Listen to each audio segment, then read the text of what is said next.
గడపడానికి ఇచ్చిన కృపను బట్టి నాయన నీ దయను బట్టి మీకు స్తోత్రములు చెల్లిస్తున్నాం. అయా నువ్వు కృపా సత్య సంపూర్ణుడివి నా ప్రభువా, కృప నిధి కలిగిన దేవుడివి నా ప్రభువా తండ్రి దేవా.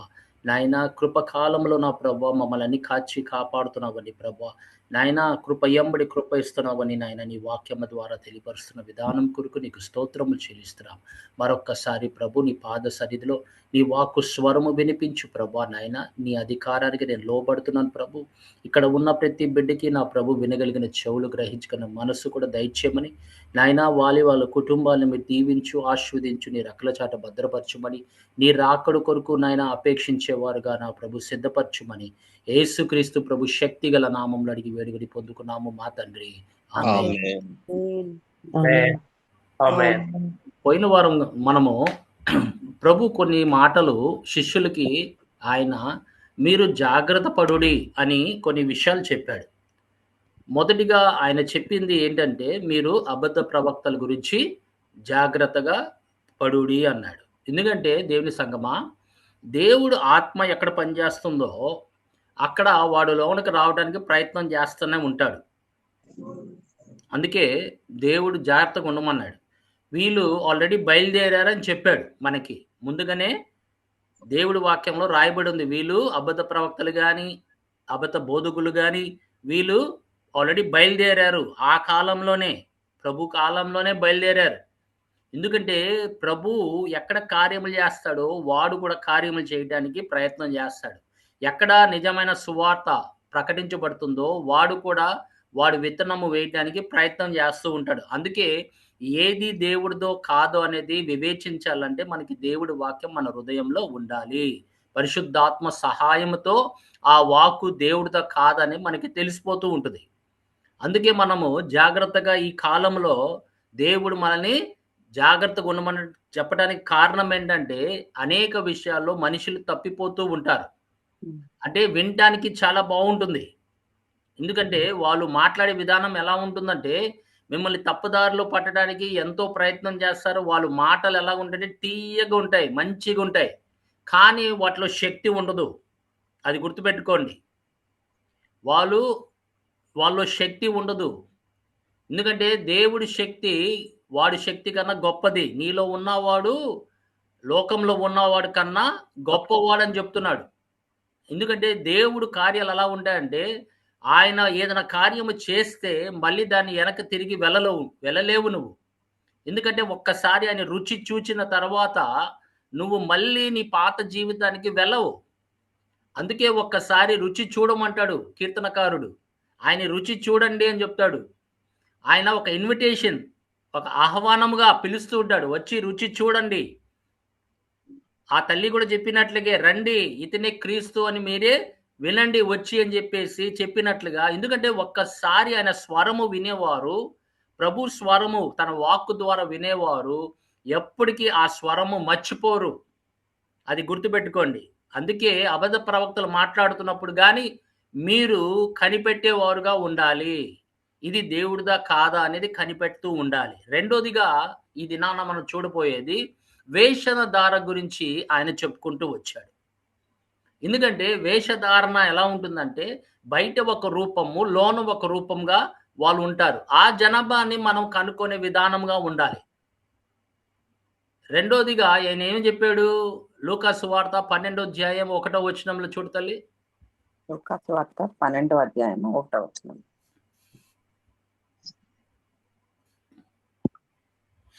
అంతలో ఒకరినొకడు త్రొక్కుకొనున్నట్లు వేల కొలది జనులు కూడినప్పుడు ఆయన తన శిష్యులతో మొదట ఇట్లని చెప్పసాగెను, పరిసయ్యుల వేషధారణ అను పులిసిన పిండిని గూర్చి జాగ్రత్త పడుడి. ఆమేన్. ఇక్కడ పులిసిన పిండి దేనికి సాదృశ్యము? వేషధారణకి సాదృశ్యము.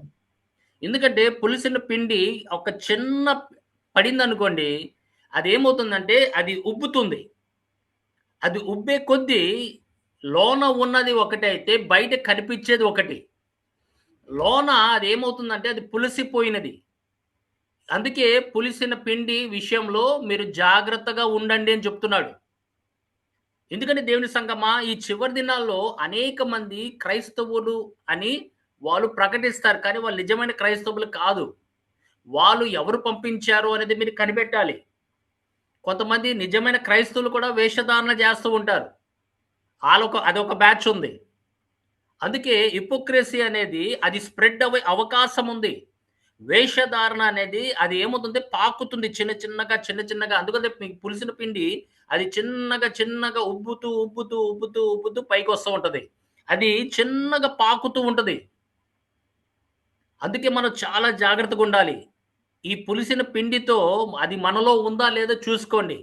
మనము నీతిమంతులుగా మనం ఏం చేస్తామంటే బయటికి మనం నీతిమంతులుగా ఏం చేస్తాము? ప్రవచిస్తూ ఉంటాం. We try to act like righteous people. But Bible is saying your righteousness of God. మనం వేషధారణ ఎలా ఉంటుందంటే చూపించుకోవటానికి మనం చూపించుకోవాల్సిన అవసరం లేదు. ఎందుకంటే నీ యొక్క ఫలము ద్వారా వాళ్ళు తెలుసుకుంటారని చెప్పాడు.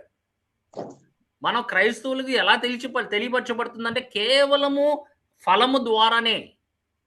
వాళ్ళ ప్రేమని బట్టి, వాళ్ళ సమాధానాన్ని బట్టి, వాళ్ళ యొక్క పరిశుద్ధాత్మ ఆనందం బట్టి, వాళ్ళ యొక్క విశ్వాసం బట్టి, వాళ్ళ యొక్క దీర్ఘ శాంతాన్ని బట్టి, దాన్ని బట్టి మనుషులు మనము ఏమై ఉన్నాము, నిజమైన క్రైస్తవులం కాదా అనేది తెలుసుకుంటారు. దేవుని సంగమా, అందుకే ప్రభు ఈ వేషధారణ గురించి మీరు జాగ్రత్త పడుడి అన్నారు. ఎందుకంటే వాళ్ళు చిన్న చిన్నగా పాకడానికి అవకాశము సంఘంలో ఉంది. వీళ్ళెట్టివారంటే వాళ్ళు దేవుడికి దగ్గరవుతారు గానీ వాళ్ళ హృదయాలు దూరంగా ఉంటాయని చెప్తున్నాడు ప్రభు. మీరు మత్తయి సువార్త 15వ అధ్యాయము 7, 8 వచనాల్లో చదివినట్లయితే వాళ్ళు దేవుడి సన్నిధిలోకి వస్తారు.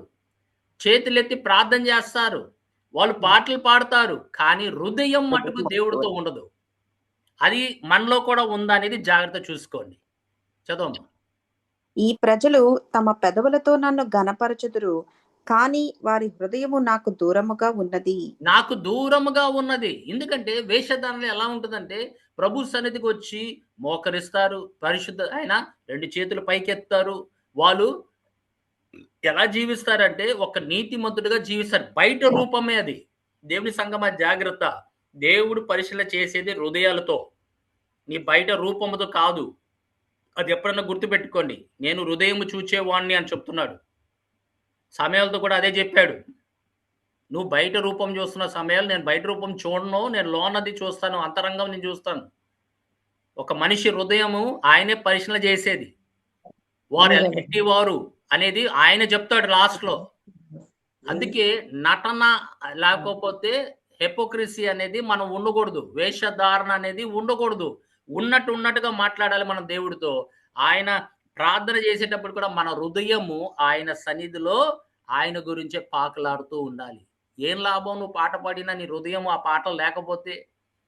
ఏం లాభం నువ్వు ప్రార్థన చేసి నీ హృదయము లేకపోతే? నువ్వు ఎక్కడో ఆలోచనలు పెట్టుకొని, నీ హృదయం ఎక్కడో పెట్టుకొని ఇక్కడికొచ్చి దేవుడి సన్నిధిలోకొచ్చి ఆయన్ని అనేక విషయాలు తెలియపరుస్తూ ఉంటావు. కానీ హృదయం ఎక్కడో ఉంది. నీ హృదయం ఆయనకిచ్చుంటే గనక, నిజంగా ఆయనకిచ్చుంటే గనక ఆయన నివసించే స్థలం అది. ఆయనకి నివసించే స్థలం నీవే ఒక మందిరంగా మారుస్తున్నాడు. ఆయన నివసించటానికి. మరి నీ హృదయం ఎవరికో ఇచ్చుంటే, ఎవరికో మీద ఉంటే గనక నువ్వు ఎలా జీవించగలవు? ఒక వేషధారణగానే జీవించగలవు. అందుకే మనం చాలా జాగ్రత్తగా ఉండాలి. మళ్ళీ ప్రభు 23లో మత్తయి సువార్త 23, 27, 28లో ఏం చెప్తున్నాడు చూడమ్మా. 23, 27. 27, 28 వచనాలు. మెరుపు తూర్పున పుట్టి పడమటి వరకు ఎలాగూ కనబడునో అలాగే మనుష్య కుమారుని రాకడయు నుండును. 23, 27, 28. సారీ. అయ్యో వేషధారులైన శాస్త్రులారా, పరిసయ్యులారా, మీరు సున్నము కొట్టిన సమాధులను పోలియున్నారు. అవి వెలుపల శృంగారముగా అగపడును కాని లోపల చచ్చిన వారి ఎముకలతోనూ సమస్త కల్మషముతోనూ నిండియున్నవి. అలాగే మీరు వెలుపల మనుషులకు నీతిమంతులుగా నగపడుచున్నారు కానీ లోపల వేషధారణతోనూ అక్రమముతోనూ నిండియున్నారు. ఆమేన్. చూసారా దేవుని సంగమా? దేవుడికి తెలుసు. వాళ్ళతో మాట్లాడుతుండగానే వాళ్ళు కనపడుతున్నారు. ఆయన హృదయం చూసే దేవుడై ఉన్నాడు. ఆయన శరీరంలోకి వచ్చిన ప్రభు అయి ఉన్నాడు. దేవుడై ఉన్నాడు. ఇప్పుడు వాళ్ళతో మాట్లాడుతున్న వాళ్ళు ఏం చేస్తున్నారు? వాళ్ళు వేషధారణ వలన ఇతరులు పాడైపోతున్నారు. వాళ్ళు వేషధార చూసి ఇతరులు కూడా తప్పుదారిలోకి నడుస్తున్నారు. అందుకే ఆయన ఎప్పుడు గాని ఇలాంటి వాళ్ళ గురించి జాగ్రత్త పడుడి చెప్పడానికి కారణం ఏంటంటే, అలాంటి వారు ఉంటారు మన మధ్యలో. ఆ వేషధారణ కలిగి వాళ్ళు జీవిస్తూ ఉంటారు. బయట రూపం ఏంటో వాళ్ళు సమాధి కొట్టిన సున్నం లాంటివి ఉంటారు. లోన ఎలా ఉంటారు? ఎముకలతో ఉంటారంట. డ్రై ఏముండదు. వాళ్ళ లోన ఏమి ఉండదు. కానీ బయట రూపం మట్టుకు వాళ్ళు ప్రభుని వెంబడించే వారులాగా ఉంటారు. ఆమేన్. ప్రభు అంటే ఎంతో ప్రేమ కలిగిన వారులాగా ఉంటారు. కానీ లోనైతే వాళ్ళు ఎలా ఎలా ఉన్నారు? ఎముకలతోనూ సమస్త కల్మషముతోనూ కల్మషముతోనూ నిండి నిండి ఉన్నారు. ఉండి. ఆమేన్. హల్లెలూయా. చూసారా? బయట రూపము, లోన రూపము. మరొక్కసారి ఆయన చెప్తున్నాడు. అలాగే మీరు వెలుపల చదువు మనుషులకు నీతిమంతులుగా నగబడుచున్నారు కానీ నీతిమంతులుగానే కనపడతారు దేవుని సంగమా. కానీ లోపల వేషధారతోనూ అక్రమముతోనూ అక్రమముతోనూ నిండి ఉన్నారు. నిండి ఉంటారు అని చెప్పాడు. ప్రభు నామానికి మహిమ కలుగును గాక. గమనించండి, అది ప్రభుకే తెలుసు. కొంతమందికి ప్రభు ఏం చేశాడంటే, ఆయన ఆయన ఆత్మకి ఇచ్చిన వారిని ఒక వరము ఆయన ఇచ్చాడు. ఏంటది? వివేచించటానికి. అపరిశుద్ధ పరిశుద్ధాత్మ ద్వారా వివేచించాలి. వాక్యము ద్వారా వివేచించాలి. వాక్యము ద్వారా కూడా మనము వివేచించొచ్చు. వాళ్ళ మాటలను బట్టి, వాళ్ళ ప్రవర్తనను బట్టి, వాళ్ళు దేవుడికి ఎంత దగ్గర ఉన్నారో కూడా మనకి తెలిసిద్ది. అందుకే దేవుని సంగమా, మనము ఆ వేషధార గురించి ప్రభు మనకి జాగ్రత్త పడుడి అని చెప్పాడు. ఎప్పుడు ఫరిసీల్ని, సద్దుకాయల్ని ఎప్పుడు ఆయన ఎదురుబడినప్పుడల్లా వాళ్ళు ఏమై ఉన్నారో వాళ్ళకి ముఖం మీద ఆయన చెప్పాడు. తెలియపరిచాడు. వాళ్ళ హృదయాలు ఎలాంటివని తెలియపరిచాడు. ఈ దినాన దేవుని సంగమా, మనలో కూడా ఆ పులిసిన పిండి ఉందా అనేది జాగ్రత్త పడాలి. ఆ పులిసిన పిండి వలన మనమే కాదు, మన పక్కన వారు కూడా వేషధారణలాగా ప్రవర్తిస్తారు. వాళ్ళు నీతిమంతుల్లో లాగా ప్రవర్తిస్తారు. కానీ లోనైతే వాళ్ళ ఎండిన ఎముకల్లాగా ఉంటారు. అలాగే అక్రమముతో వాళ్ళు జీవిస్తూ ఉంటారు. అందుకే దేవుని సంగమా, ఆయన హెచ్చరించడానికి కారణం అదే. వాళ్ళు ప్రార్థన గట్టిగా చెప్తారు. దేవుడికి ఎంతో ప్రేమతో ఉన్నట్లుగా ఉంటారు. కానీ వాళ్ళ హృదయాలు మట్టుకు ఎక్కడో ఉన్నాయి. వాళ్ళు దేవుడి ప్రేమ ఇతరులకి చూపిరు. ఆమేన్. దేవుడికి సహాయం చేయని వారికి చేయరు. అవసరం ఉన్న వాళ్ళని వాళ్ళు భోజనం పెట్టరు. ఆకలితో ఉన్న వారిని తిండి ఇవ్వరు. నీరు కావాల్సిన వారు నీరు ఇవ్వరు. కానీ బయటికైతే వాళ్ళంత వారు లేరు అన్నట్టుగా నటిస్తారు. అందుకే దేవుడు ప్రభు ముందు వాళ్ళని ఒక హెచ్చరికతో మాట్లాడాడు. మత్తయి సువార్త 7వ అధ్యాయము 5వ వచనంలో దేవుడు వాళ్ళతో మాట్లాడిన మాట చూడండి.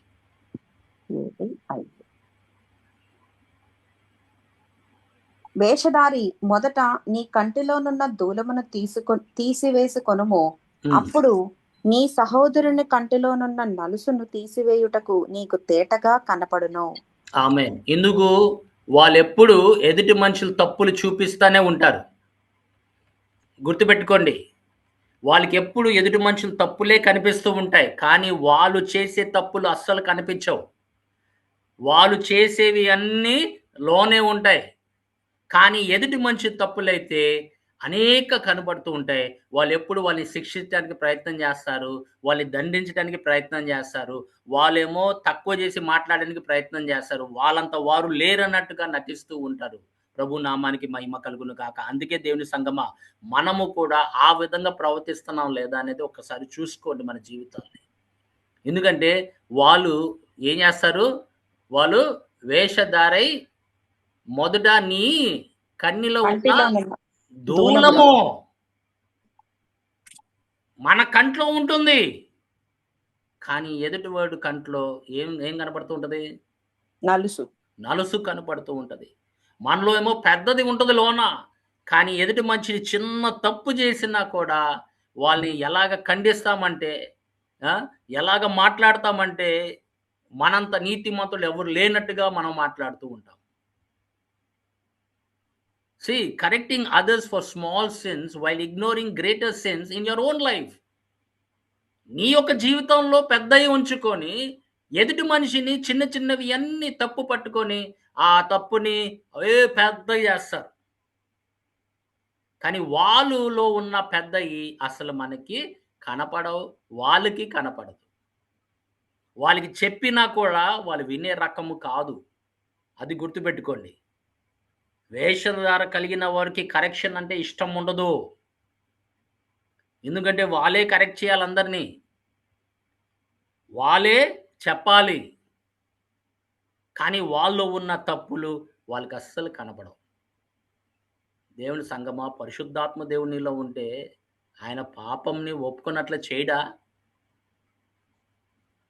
ఏం తల్లి, నీలో పాపము ఒప్పుకున్నట్లు చేయడా? పరిశుద్ధాత్మ దేవుడు వస్తే ఆయన తీర్పు గురించి చెప్పడా?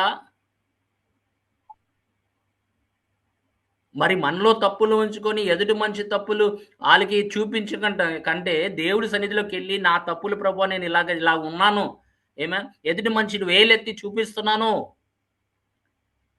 నా తప్పులు నాకు కనిపించట్లేదు కొన్నిసార్లు, కానీ ఎదుటి మనిషికి అయితే నేను దారుణంగా మాట్లాడుతూ ఉంటాను ప్రభువా అని చెప్పి నువ్వు దేవుడి సన్నిధిలో ఒప్పుకుంటున్నావా? లేదు, ఒప్పుకోం. మనకి దాచిపెట్టుకుంటాం. ఎందుకంటే మనకి వేషధారణ ఉందని లెక్క. ఎందుకంటే దేవుని సంగమా, యోహాన్ రాసిన మొదటి పత్రిక 4వ అధ్యాయం 20వ వచనంలో యోహాన్ రాశాడు చూడ ఈ మాట. 4:20. అవును తల్లి. ఎవడైనను నేను దేవుని ప్రేమించుచున్నానని చెప్పి తన సహోదరుని ద్వేషించిన ఎడల, ఎవరన్నా గాని నేను దేవుని ప్రేమిస్తున్నానని చెప్పి వాడు చెప్పుకుంటున్నాడు, కానీ ఆయన ఏం చేస్తున్నాడు? తన సహోదరుని ద్వేషిస్తున్నాడు. అట్టివారు అబద్ధికుడు. తాను చూచిన తన సహోదరుని ప్రేమింపని వాడు తాను చూడని దేవుని ప్రేమింపలేడు. ఆమేన్. చూసారా దేవుని సంగమా? ఎందుకంటే కనిపించిన మనిషినే నువ్వు ప్రేమించలేకపోతే ఆ కనబడిన దేవుని ఎలా ప్రేమిస్తున్నామమ్మా? నేను చెప్పుకుంటున్నానని చెప్తున్నాడు. అతను చెప్తాడంట, నేను దేవుని ప్రేమిస్తున్నా, కానీ సోదరుడు విషయంలోకి వచ్చేసరికి వాడిని ద్వేషిస్తున్నాడని చెప్తున్నాడు. అట్టి వాడు అబద్ధికుడు. అంటే వాడికి వాడు మోసం చేసుకుంటున్నాడు. అదొక వేషధారణ. దేవుని సంగమా, ఆ కనిపించే మనిషిని నువ్వు ప్రేమించగలిగితే నువ్వు దేవుని ప్రేమించినట్లే.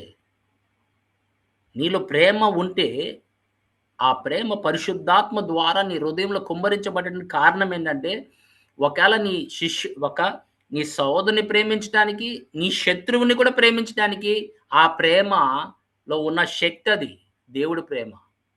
ఆ ప్రేమ ఎలా కలుగుతుంది నీకు? పరిశుద్ధాత్మ ద్వారా నీ హృదయంలో కుమ్మరిస్తున్నాడు. రోమీయులకు రాసిన పత్రిక 5:5 ప్రకారంగా. ఆ ప్రేమ నీలోకి వచ్చినప్పుడు నీ పొరుగువాడిని ఏంటి, ఎవరినన్నా నువ్వు ప్రేమించగలవు, ఎవరినన్నా క్షమించగలవు. ఆ ప్రేమని మీరు కోరుకోండి. ఒకవేళ నువ్వు ప్రేమించలేకపోతున్నావు, అది వాస్తవము. కొంతమందిని మనం ప్రేమించలేకపోతున్నాము, కొంతమందిని మనం ద్వేషిస్తున్నాము, మనకి ఇష్టమైన వాడినే ప్రేమిస్తాం. మీరు చూడండి, ఫ్యామిలీస్లో కూడా మీకు కనబడుతూ ఉంటుంది. కొంతమందిని ప్రేమిస్తాం, కొంతమంది ద్వేషిస్తాం. వాళ్ళకి చూపించిన ప్రేమ ఇంకోళ్ళకి చూపించాం. కానీ దేవుడి ప్రేమ అటుది కాదు కదా. నీతిమంతుల మీద అవినీతిమంతుల మీద ఆయన వర్షాన్ని కుమ్మరిస్తాడని చెప్తున్నాడు. ఆయన ప్రేమ నిరంతరము. ఆయన ఏమవున్నాడు, ఆయన మార్చలేడు. ఎందుకంటే ఆయన గుణం అలాంటిది, ఆయన స్వభావం అలాంటిది. మరి ఆయన కుమార్తెలం అయితే మనము మరి ఆ ప్రేమ పరిశుద్ధాత్మ ద్వారా మనం పొందుకుంటున్నామంటే మన ఇతరుల్ని ప్రేమించడానికే కదా. నీకు అసాధ్యమైనది దేవుడి ప్రేమతో సాధ్యమవుతుంది కదా. ఆ ప్రేమతోనే నువ్వు తీసుకొని మనం ఏం చేయాలి?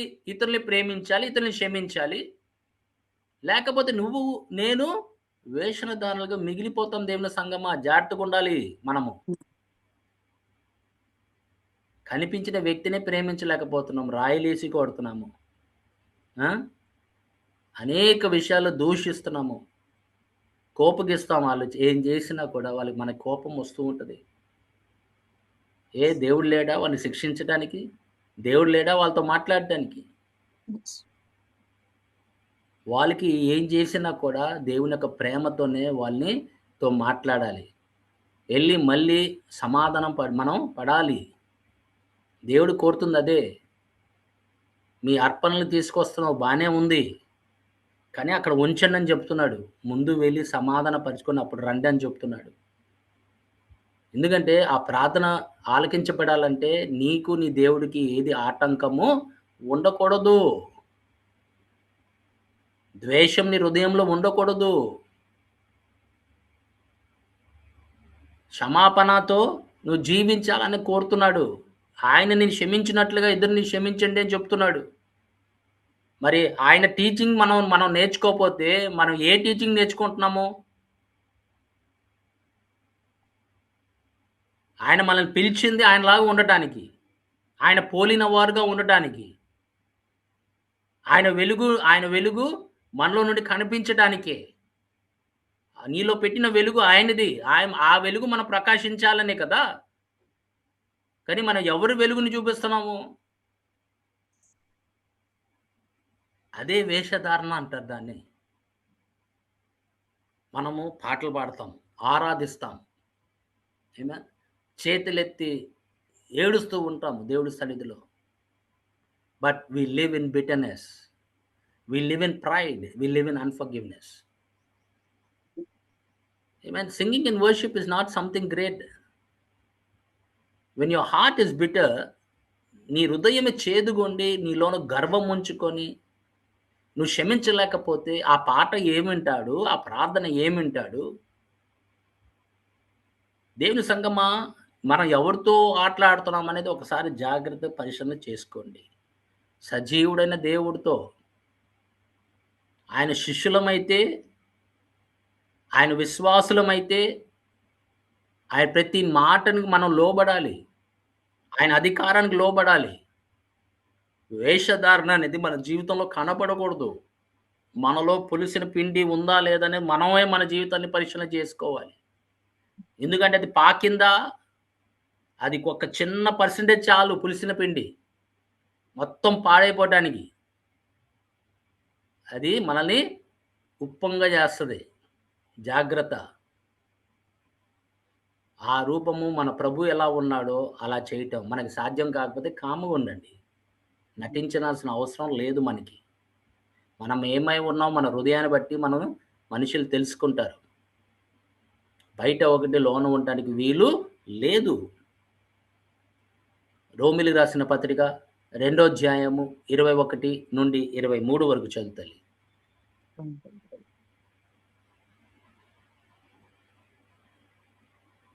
ఎదుటివానికి బోధించు నీవు నీకు నీవే బోధించుకొనవా? అది దొంగిల ఒక పాయింట్ అమ్మా. జాగ్రత్తగా వినండి ఇది. వేరే వాళ్ళకి బోధించేవాడు నీకు నీవు బోధించుకొనవా? బోధించుకొనవా? You who దొంగిల teach others, do you not teach yourself?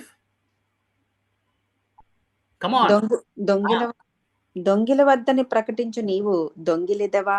ఆ! వ్యభిచరించవద్దని చెప్పు నీవు వ్యభిచరించదవా? ఆ! విగ్రహములను అసహించుకొని నీవు గుళ్ళను దోచెదవా? హ్మ్. ధర్మశాస్త్రమందు అతిశయించు నీవు ధర్మశాస్త్రము మీరుట వలన దేవుని అవమానపరచదవా? చూసారా? దేవుని సంగమా, ఉమ్, వాళ్ళు ఎలా ఉంటారంటే చెప్పేవారుగానే ఉంటారు. చేసేవారుగా ఉండరు. కానీ మనం ఎలా ఉండాలి? మనం ఏది నేర్చుకుంటున్నామో, ఏ విషయంలో మనం తగ్గున్నామో అదే మనం ప్రకటించాలి. మనలో లేనిది ప్రకటించకూడదు. లేకపోతే నువ్వు అబద్ధికుడుగా దేవుడి ముందు కనపడతావు. నువ్వు ఇతరులకి తెలియపరుస్తున్నావు. నువ్వు తెలుసుకుంటున్నావా? దొంగలించొద్దంటున్నావు. మరి నువ్వు దొంగతనం చేస్తున్నావా? వ్యభిచారం చేయవద్దంటున్నావు. నువ్వు వ్యభిచారం చేస్తున్నావా? ఏందేమి సంగమా? మరి మనం నిజమైన క్రైస్తవులమా? ఒక్కసారి ఆలోచించండి దేవుని సంగమా. మనము దేవుని బిడ్డలము. ఆయన రక్తంతో కడగబడిన వారము. ఆయన రక్తంతో కొనిన వారము. ఆయన సొత్తు అని చెప్తున్నాడు. మీరు నా గొర్రెలని చెప్తున్నాడు. మరి మనం చెప్పేది మనం చేస్తున్నామా లేదా అనేది మనం గ్రహించాలి. లేకపోతే మనము వేషధారణ లాగానే ఉంటాం. మనం ఎక్కడన్నా దొరికామనుకోండి, ఇదిగోరా వీడు 10 మందికి చెప్పిన వాడు, ఇప్పుడు వాడి పరిస్థితి చూడు అని చెప్తారు. అది అవసరమా? 10 మందికి చెప్పేవారము, 10 మందితో అనిపించుకోవాలా మనము? దేవుని సంగమా? 10 వారికి మన ప్రభు ఎలా ఉంటాడో నీ జీవితం ద్వారా వాళ్ళు తెలుసుకోవాలి. నీ మాటల ద్వారా గాని, నీ చేతల ద్వారా గాని, నువ్వు చేసే పనుల ద్వారా గాని, ఆ వెలుగు వాళ్ళకి కనిపించాలి. అప్పుడు నీ తండ్రికి, పరలోకంలో ఉన్న తండ్రికి మహిమ అని చెప్తున్నాడు ప్రభు. నీ వెలుగు ప్రకాశించాలి. నీ సత్క్రియలు కనిపించినప్పుడు నీ దేవుడైన యెహోవా సంతోషిస్తాడని చెప్తున్నాడు. కానీ మనం ఆపోజిట్‌గా చేస్తే నువ్వు ఒకవేళ దొరికిపోయావనుకోండి, అప్పుడు నీ మీద ఎన్ని నిందలొస్తాయి. అవసరమా మనకి? మత్తయి సువార్త 6 అధ్యాయం 1, 2 వచనాలు. మనుష్యులకు కనబడవలనని వారి ఎదుట మీ నీతి కార్యము చేయకుండా జాగ్రత్త పడుడి. లేని ఎడల పరలోకమందున్న మీ తండ్రి యొద్ద మీరు ఫలము పొందరు. ఆమేన్. చూసారా దేవుని సంగమా? మనుషులకి కనిపించేటట్టుగా చేయకూడదు. When you do charitable deeds, do not do them to be seen by men. మనుషులకి కనిపించేటట్టుగా ఉండకూడదు. నీ ప్రేమ 10 మందికి నాలో ప్రేమ ఉందని చూపించడానికి కాదు. నువ్వు ఎవరికైనా సహాయం చేసినప్పుడు 10 మందికి తెలుసుకోవాల్సిన అవసరం లేదు. నేను పలానా వాడికి ఇంత ఇచ్చానండి, సహాయం చేశానండి అనే మాట రాకూడదు. ఎందుకంటే నీ తండ్రి పరలోకం నుంచి చూస్తున్నాడు. దేవుని సంగమా, అందుకే మనం చాలా జాగ్రత్తగా ఉండాలి. ఇట్టి వారి గురించి ప్రభు మాట్లాడిన విధానం అంతే. కొన్ని విషయాల్లో జాగ్రత్త పడుడి అని చెప్పడానికి కారణం ఏంటంటే, మనము కూడా అదే ఇదిలో పడటానికి ఆయనకి ఇష్టం లేదు కాబట్టి జాగ్రత్తగా ఉండండి అని చెప్పాడు. ఆయన శిష్యులతో మాట్లాడిన మాటలు ఇవి. ఆ శిష్యుల ద్వారా నేర్పించినవన్నీ మనం ఇప్పుడు నేర్చుకోవాల్సిన అవసరం ఉంది. ఎందుకంటే వాళ్ళకి చెప్పినది సంఘానికి ఇప్పుడు వాళ్ళు చెప్తున్నారు. They have a form of godliness. వేషధార ఎలా ఉంటుందంటే, వాళ్ళు ప్రభుని వెంబడించేవారులాగా ఉంటారు. కానీ వారి హృదయాలు దూరంగా ఉంటాయి. అనేక మందిని ప్రేమించిన వారుగా ఉంటారు. కానీ ఎవరికి సహాయం చేయరు. వాళ్ళు ప్రభుని ప్రేమించిన వారుగా ఉంటారు. కానీ దేవుని సంగమా, వాళ్ళు సహోదరులనే ద్వేషిస్తారు. మరి అది వేషధారణ కాదా?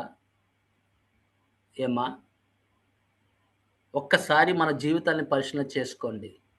మనలో ఏమైనా పులిసిన పిండి ఉందా? ఫరిసీయులది, సద్దుకాయలది పులిసిన పిండి మనలో ఉందా అనేది మనం పరిశీలన చేసుకోవాలి. పరిశుద్ధాత్మ దేవుడు నీకు ఇచ్చింది వాటన్నిటిని తరిమేయడానికే. అయన్నీ బయటికి పంపించేయడానికే. ఎందుకంటే ఒక రూపం కలిగి ఉంటారని చెప్తున్నాడు. తిమోతికి రాసిన 2వ పత్రిక 3వ అధ్యాయం 5వ వచనంలో వాళ్ళు భక్తి కలిగిన వారై ఉంటారంట. తిమోతి 2 రెండో తిమోతి 3:5. 3:5. పైకి భక్తి గల వారి వలె ఉండియు దాని శక్తిని ఆశ్రయించిన వారున యుందురు. ఇట్టి వారికి విముఖుడవై ఉండుము. ఏమ్మా? ఇట్టి వారికి విముఖుడవై ఉండుము. పైకి భక్తి గల వారి వలె ఉండియు బయటికి భక్తి గల వారి బయటికి వలె బైబిల్ పట్టుకుంటారు. ఉమ్. బైబిల్ పట్టుకుంటారు బయట. బైబిల్‌ని బయట కాదు ఉండాల్సింది లోన. దేవుని వాక్యం నీలో నివసించాలి. దానికి చోటు ఇవ్వాలి. దానికి పనిచేసే చోటు ఇవ్వాలి. అందుకే మీ హృదయాల్ని భద్రపరచుకోండి అని చెప్పింది. బయట కాదు. వాక్యము బయట బైబిల్ పట్టుకునే రూపంలో కాదు. దేవుడి యొక్క హృదయం నీ హృదయంలో రాయబడి ఉండాలి పరిశుద్ధాత్మ ద్వారా. నువ్వే ఒక లేఖనములుగా మారాలి. దేవుడు కోరుతుంది అదే. ఏ వాక్యము గ్రంథము నీ చేతికిచ్చాడో ఇప్పుడు అది హృదయంలో రాయబడి ఉండాలి. దాని ప్రకారంగా మనం నడవాలి. మన లోన ఉన్న వాక్యము పరిశుద్ధాత్మ సహాయముతో మనం నడబడాలి. అందుకే దేవుని ఆత్మ చేత ఎంతమంది నడిపించబడతారో వాళ్ళే నా కుమారులు అని చెప్పాడు. అది ఎలా సాధ్యము? మరి పరిశుద్ధాత్మ దేవుడు నీతో ఉండటానికి, నీలో ఉండడానికే కదా వచ్చింది. ఒక ఆదరణకర్తగా వచ్చాడు కదా! మరి ఆయన చెప్పడా? నాన్న నువ్వు చేసింది తప్పు. నువ్వు బయట ఒకటి, లోన ఒకటి నువ్వు నటిస్తున్నావని ఆయన చెప్పడా మనకి? ఆయన కాముగుంటాడా? 10 మందికి చెప్తున్నావు నాన్న, మరి నీ సంగతి ఏంటి అని చెప్పడా మనకి? 10 మందికి ఇలా చేయొద్దని చెప్తున్నావు, మరి నువ్వే చేస్తున్నావు నాన్న, మరి అది తప్పు కాదా నాన్న అని చెప్పడా?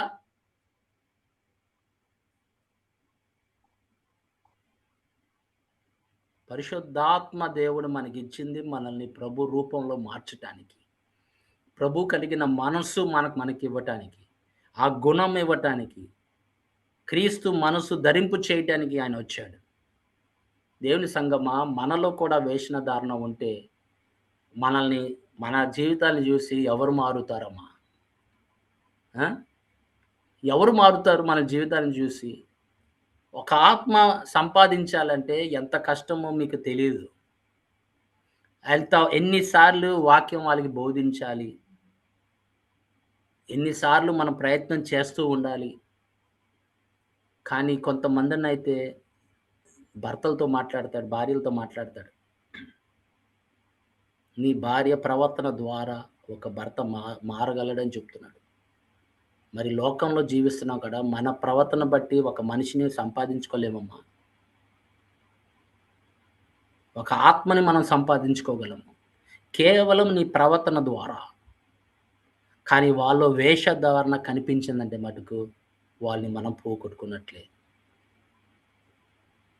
మరి వేరే వాళ్ళని చూసి వాళ్ళు మారొచ్చేమో కానీ మన జీవితాన్ని చూసి వాళ్ళు మారాలి. నువ్వు ఎవరితో దగ్గరగా ఉన్నావు, కలుస్తున్నావు, రోజు ఎంతమందితో సహవాసం చేస్తున్నావు, మరి వాళ్ళతో నువ్వు కలిసి ఉన్నప్పుడు నీ ప్రభు కనపడుతున్నాడు నీలో అంటే వాళ్ళకి ఎంత ధన్యతమ్మా. నీ ప్రభుని మహిమపరుస్తారు. ఆయన వెంబడించడానికి ప్రయత్నం చేస్తారు. ఈ దినాన ప్రభు మనతో మాట్లాడే మాట ఏంటో తెలుసమ్మా? కీర్తన గ్రంథము 51 అధ్యాయము 6వ వచనము. కీర్తన గ్రంథము 51:6. నీవు అంతరంగంలో సత్యము కోరుచున్నావు, అంతర్యమున నాకు జ్ఞానము తెలియజేయుదువు. ఆమేన్. దేవుడు మనలో ఏం కోరుతున్నాడమ్మా? నీవు అంతరంగంలో సత్యము కోరుచున్నావు. మనలో లోన ఉండాలి ఆ సత్యము. లోన ఉండాలి ఆ ప్రవర్తన. ఆటోమేటిక్గా బయటికి కనిపిస్తుంది. నీ ప్రేమ నీలో ఉంటే బయట కనిపిస్తుంది. దయ నీలో ఉంటే బయట కనిపిస్తుంది. నీలో కనికరం లోన ఉంటే బయట కనిపిస్తుంది. వేషధారణ అవసరం లేదు అప్పుడు. ఎందుకంటే నువ్వు లోన ఏమై ఉన్నావో నువ్వు బయట కూడా అదే చేస్తూ ఉంటావు. అదే దేవుడు కోరుతుంది. అదే నీవు అంతరంగంలో సత్యము కోరుచున్నావు అని చెప్తున్నాడు. మన దేవుడు కోరుతుంది ఏంటి? మనలో మన అంతరంగంలో సత్యం ఉండాలి. ఆ సత్యము ఉన్నప్పుడు మనము ఆయన బిడ్డగా మనం నడవగలము. ప్రభు నామానికి మహిమ కలుగును గాక. దేవుడి సంగమా, దేవుడు అందుకే తన శిష్యుల్ని హెచ్చరించింది. అందుకే కొన్ని విషయాలు చెప్పాడు. ఆయన బోధనలో కొన్ని విషయాలు చెప్పాడు. కానీ వాళ్ళ పక్కకు తీసుకెళ్ళి కొన్ని విషయాలు తెలియపరిచాడు. ఫరిసీయుల గురించి జాగ్రత్తగా ఉండండి. సద్దుకాయల గురించి జాగ్రత్తగా ఉండాలి. వాళ్ళు బయట దేవుని సంగమా, నీ అంగీని బట్టి కాదు, నువ్వు వేసుకునే బట్టలను బట్టి కాదు, బయట చూపించుకోవటానికి. అందుకే వాళ్ళని పక్కకి తీసుకెళ్ళి చెప్పడానికి కారణం ఏంటంటే అదే, మీరు సద్దుకాయలాగా ఫరిసీల్లాగా మీరు వాళ్ళ యొక్క పులిసిన పిండితో జాగ్రత్తగా ఉండండి, అది వేషధారణ అని చెప్పాడు. శిష్యులకు చెప్పాల్సిన అవసరం ఏముందమ్మా? ఎందుకంటే మనం ఎదిగే కొద్దీ మనలో గర్వం రావడానికి అవకాశం ఉంటుంది. మనలో గర్వం రావడానికి అవకాశం ఉంటుంది. మనం అనేక మందికి చెప్తున్నప్పుడు, అనేక మంది వింటున్నప్పుడు, అనేక కార్యాలు దేవుడు మన ద్వారా చేస్తున్నప్పుడు, మనలో కూడా కొంతకాలం తర్వాత వేషధారణ అనేది వచ్చేస్తది. ఎందుకంటే మనుషుల్ని మెప్పు పెట్టడానికి, వాళ్ళని తృప్తిపరచడానికి మనం కూడా వాళ్ళలాగా నటిస్తూ ఉంటాం కొన్నిసార్లు. మారిపోతూ ఉంటాం. అందుకే పులిసిన పిండి చాలా జాగ్రత్తగుండాలి. అనేక మంది పడటానికి కారణం కూడా అదేనమ్మా. అందుకే మన జీవితాలు అనుదినము పరిశీలన చేసుకుంటూ ఉండాలి. మన క్రీస్తు స్వరూపంలోకి మార్చబడుతున్నామా లేదా అనేది. ఆయన గుణాలు ఎలాంటివి బైబిల్‌లో చదివితే, ఆయన మనసు ఎలాంటిదో మనం చదవగలిగితే, అయన్నీ మనం పట్టుబట్టి మనలో కూడా అది ఉండాలి ప్రభువా! నీలాగా నేను జీవించాలి ప్రభువా! అన్నట్టుగా ఉంటే పరిశుద్ధాత్మ దేవుడు నీకు సహాయం చేస్తాడు. ఆయన వచ్చిందే దానికోసమే కదా! నీలో ఎల్లప్పుడూ ఉండటానికే కదా ఆయన వచ్చింది. దేవుని సంగమా, ఈ దినాన ఒక్కసారి మన జీవితాన్ని పరిశీలన చేసుకుందాం. మనలో ఏమైనా వేషధారణ ఉందా? బయటికి మనం పాటలు పాడుతున్నాం, బయటికి మనం ప్రార్థన చేస్తున్నాం, బయటికి మనం బైబిల్ చదువుతున్నాం, బయటికి మనం వాక్యం చెప్తున్నాం, అనేక మందికి తెలియపరుస్తున్నాం. కానీ మనలో ఏదైనా ఆ! బయటికి మనం మనుషుల తప్పులు కనపడుతూ ఉంటాయి. కానీ మన తప్పులు కనిపించట్లేదేమో! మన హృదయాన్ని ఈ దినాన పరిశీలన చేసుకుందాం. దేవుడు మళ్ళీ మనతో మాట్లాడడానికి కారణం ఏంటంటే, ఆయన రాకడ అతి సమీపంగా ఉంది. ఆయన వచ్చినప్పుడు మన వేషధారణ కలిగి ఉంటే మనం వెళ్తామా? ఒకసారి ఆలోచించండి. ఒకసారి ఆలోచించండి దేవుని సంగమా. నువ్వు ప్రార్థన చేసినప్పుడు, పాటలు పాడుతున్నప్పుడు, ఆయన్ని స్తుతిస్తున్నప్పుడు నీ హృదయం ఎక్కడుంది? ఆయనతోనే ఉందా? లేతే బయటుందా? లోకం మీద ఉందా? వేరే వాటి మీద ధ్యాసుందా? అనేది ఆలోచించండి. రేపు ఏమి పనికిరాదు. నువ్వు ఎంత సంపాదించినా కూడా అది వ్యర్థమే. అది ఇక్కడి వరకే. చనిపోయినోడు ఏది తీసుకెళ్ళట్లేదు. ఏమి తీసుకెళ్ళట్లేదు. హఠాత్తుగా చనిపోతున్నారు జనాలు. మీరు చూస్తున్నారు. నా కళ్ళ ముందే మనుషులు నాకు తెలిసినోళ్ళందరూ వెళ్ళిపోతున్నారు. ఎందుకంటే దేవుడు చూపించాడు. అనేక సమాధులు పెట్టి చూపించాడు. అనేక సమాధులు పెట్టి మీద ఆయన సిలువ ఉంది. యేసుక్రీస్తు ప్రభు రక్షించేడు వాడు అని చెప్పి. జీసస్ సేవ్స్ అనేది ప్రతి సమాధి పెట్టి మీద ఉంది. ఆయన బిడ్డల్ని తీసుకెళ్ళిపోతున్నాడు కొంతమందిని. ఎప్పుడు వెళ్ళిపోతామో తెలీదు. ఎప్పుడు ఆయన వస్తాడో మనకి తెలీదు. కానీ మన జీవితాల్ని మనం సరిచేసుకోవటానికి అవకాశం ఇస్తున్నాడు. ఇది కృపకాలం. ఇది పరిశుద్ధాత్మ పరిచర్య కార్యం ఇది. ఇప్పుడు ఆయన భూమి మీద పరిచర్య చేసుకుంటున్నాడాయన. అనేక మంది ఆత్మల్ని దేవుడి వైపు ఆయన త్రిప్పుకుంటున్నాడు. జీవితాన్ని మారుస్తున్నాడు. మారు మనసు కలిగిస్తున్నాడు. నూతన మనసు కలిగిస్తున్నాడు. నూతన హృదయాలు కలిగిస్తున్నాడు. ఇది యెహోవా చేసే కార్యమమ్మా. నిన్ని పిలవటానికి ఎంత గొప్ప ధన్యత. అనేక మందికి లేని ధన్యత నీకు నాకిచ్చాడు. జగత్తు పునాదులు వేయక మునుపే నీవు ఆయన కుమారుడు రూపంలో ఉండాలని ఆయన ఇష్టపడుతున్నాడు. హల్లెలూయా. జగత్తు పునాదులు వేయక మునుపే ఆయన నిన్ని పిలిచాడంటున్నాడు. కేవలము ఆయన కుమారుడు స్వరూపంలో ఉండాలని. ఆయన వచ్చినప్పుడు ఉంటుందా? తెలీదు. ఇప్పుడు ఈ దినాలు, ఈ కృపకాలంలోనే ఏం చేసినా మారాలన్నా, ఆయనకి దగ్గరవ్వాలన్నా, ఆయన స్వరూపంలో ఉండాలన్నా ఇది కాలము. ఎందుకంటే ఒక దినాన ఒకేళ నువ్వు మారుంటే గనక, నిజంగా దేవుడి కృపను బట్టి మనందరం మారుంటే గనక, ఆయన ఎట్టివారుగా ఉన్నాడో మనం కూడా అట్టివారుగానే ఉంటామని చెప్తాడు ఆయన ప్రత్యక్షమైనప్పుడు. ఎందుకంటే అందుకే మనల్ని మారుస్తున్నాడు. ఆ మహిమ కలిగిన శరీరము మనకి ధరింపు చేయటానికి. అట్టి కృప, ధన్యత సంఘానికిచ్చాడు. లోకానికివ్వలా. ఎందుకంటే లోకం ఆయన స్వరము వినదు. ఆయన గొర్రెలే ఆయన స్వరం వింటాయని చెప్తున్నాడు. అట్టి ధన్యత నీకు నాకిచ్చాడు దేవుని సంగమా. ప్రభు అనేక మాటలు శిష్యుల్ని పక్కన పిలిచి చెప్పిన మాటలు రెండో మాట ఇది. మొదటి మాట ఏంటమ్మా? అబద్ధ ప్రవక్తలు. అబద్ధ ప్రవక్తల గురించి జాగ్రత్త పడుడి అన్నాడు.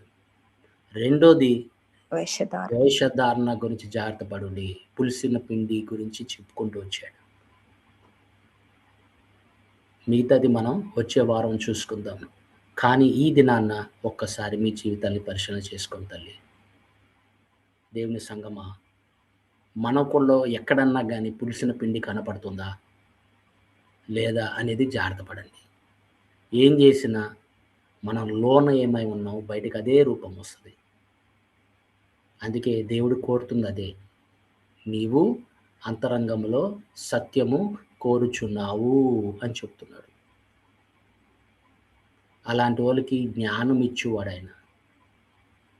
నువ్వు నిజంగా సత్యము కోరిచేవాడుగా ఉంటే గనక, నీలో సత్యం ఉంటే గనక నీకు జ్ఞానము కలిగిస్తున్నాడు. నీకేది కావాలని ఆయన నడిపించడానికి ఆయన సిద్ధంగా ఉన్నాడు. కృప కావాలా, దయ కావాలా, నువ్వు పడిపోయినప్పుడు దయతో లేపుతున్నాడు, కనికరముతో లేపుతున్నాడు నిన్ను. మళ్ళీ పడిపోయినా లేపుతున్నాడు, క్షమాపణ అన్నప్పుడు క్షమిస్తున్నాడు. ఇంకంతకంటే ఏం కావాలి తల్లి మనకి? అట్టి దేవుడు, గొప్ప దేవుడు మనకి అనుదినము ఆయన నీడలో మనం నడవాలని, ఆయన వాక్యానికి లోబడాలని, ఆయన అధికారాన్ని లోబడాలని ఆయన ఇష్టపడే దేవుడు. మనం అలాగే జీవిద్దాము. దేవుడు నామాన్ని మహిమపరచుకుందాము. ప్రభు ఈ కొద్ది మాటలు మన హృదయంలో ఫలింపులకు తీసుకొచ్చును గాక. ఆమేన్. ఆమేన్. ఒక్కసారి ప్రార్థన చేసుకుందాం తల్లి. పరిశుద్ధుడా, మహోన్నతుడా, మహాగణుడా, మహిమ కలిగిన తండ్రి, కృపా, జాలి, కనికరము, దయ కలిగిన దేవ, అయ్యా ఈ దినము మాతో మాట్లాడిన మాటను బట్టి మాలో ఏమైనా ప్రభువా పులిసిన పిండి ఉందేమో మీరు పరిశీలన చేయండి ప్రభు. అయ్యా దావీదు అడిగినట్లు నా హృదయాన్ని పరిశీలన చేయండి నాయనా. నీది ప్రభువా లేనిది ఏదైనా కానీ ప్రభు తీసివేయమని అడిగేట కదరా ప్రభు. సహాయము దయచేయండి ప్రభు. అయ్యా మేము ప్రతి దినము తప్పిపోతూ ఉంటాము ఏదో విధంగా ప్రభువా. అది వేషధారణ కావచ్చు నాయనా, మా పాపములు దోషము వలన కావచ్చు ప్రభు. కానీ మమ్మల్ని కాపాడే దేవుడివి, మాతో మాట్లాడి మళ్ళీ తిరిగి నీ మార్గంలో నడిపించే దేవుడివి కాబట్టి ప్రభు, మాలో ఏమైనా వేషధారణ ఉందేమో ప్రభు నాయన. అయ్యా ఉంటే గనక మాకు తెలియపరచు. మేము ఎక్కడ తప్పిపోతున్నామో తెలియపరచు నాయన. నీ మార్గంలో నడిచేవారము ప్రభువా. అవును ప్రభువా నాయన, నువ్వు సెలవిచ్చినట్టుగా యెషయా గ్రంథము 30:21 ప్రకారం నీ వెనక ఒక స్వరము వినిపిస్తుంది అని చెప్పి, ఇదే మార్గము నడవడి అని చెప్తాడట. అదే పరిశుద్ధాత్మ స్వరము కదయ్యా. నువ్వు మాకు ఇచ్చిన పరిశుద్ధాత్మ